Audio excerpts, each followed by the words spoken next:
Hi Moshe.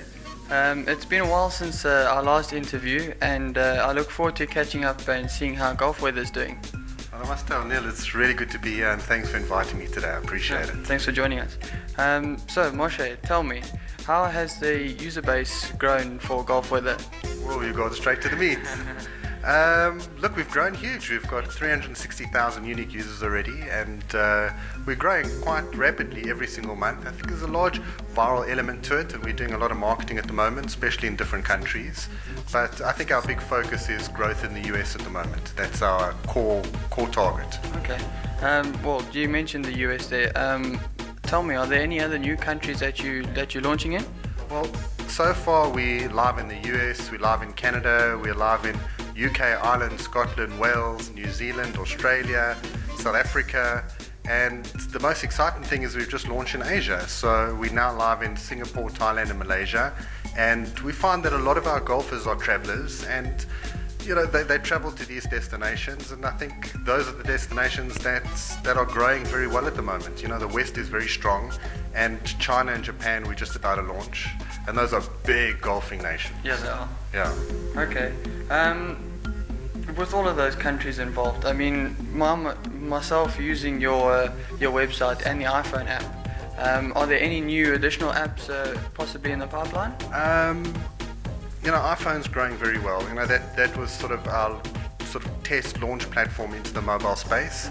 We're sitting around 40,000 users, and we've just launched Android, which has got a couple of thousand users. It's going very well. The response has been good. And we're also now live on, we're not live yet, but we just finished our BlackBerry app. I think BlackBerry 10 is RIM are spending a lot of effort in marketing the platform, and they've actually assisted us develop the app for the platform. Okay. I know you and I chatting before the interview, you mentioned to me at a possible version 2 for golf weather. Do you want to tell me a little bit about that? Well, we've taken a lot of our feedback from our users over the last 4 years, and I think our product is very much shaped by the user. So we've kept it very simple. The user interface is very important, but we find a lot of the users, they like simple data. So 98% of our users just want to know, is it going to rain? Is it going to be windy? Am I going to play golf? But there is a large set of users that we find that are always requesting additional data. They want more professional data. And I've got all that data, but we're sitting with it, and now we're actually going to bring it to the forefront. We're going to create a professional version for anyone out there that, wants to know all that additional stuff, which we're even creating things like irrigation timetables for club managers, and we're just really going to get down to the crux of it and really make everyone happy with, I think, our version 2. Okay. I must say, it's pretty uncanny how accurate your data really is. Thank you. How do you get it so accurate? Well, the reality is how we differentiate golf weather from the other weather products out there is we're so focused on golf, and we devise our weather forecasts and forecast algorithms to get down to the exact location of the golf course. So we focus on that longitude latitude point where most other weather services are very generalized, so they don't focus on that location. That's what makes us more accurate. Okay.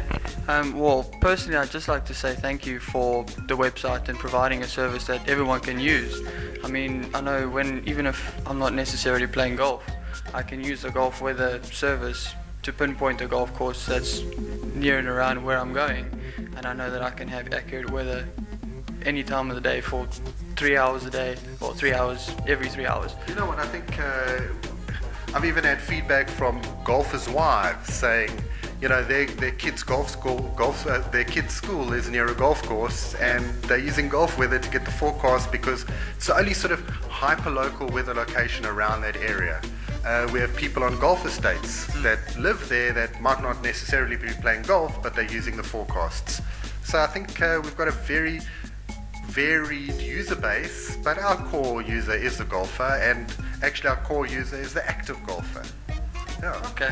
Well, Moshe, I'd just like to say thank you very much for spending some time with us today and getting to interact there with your users out there. And yeah, I just want to say thank you very much. Thanks, Neil. And I also just want to say thank you, and I want to say thank you to my users. And it's just a great experience, and I always appreciate the feedback that we get. So thank you. Thank you.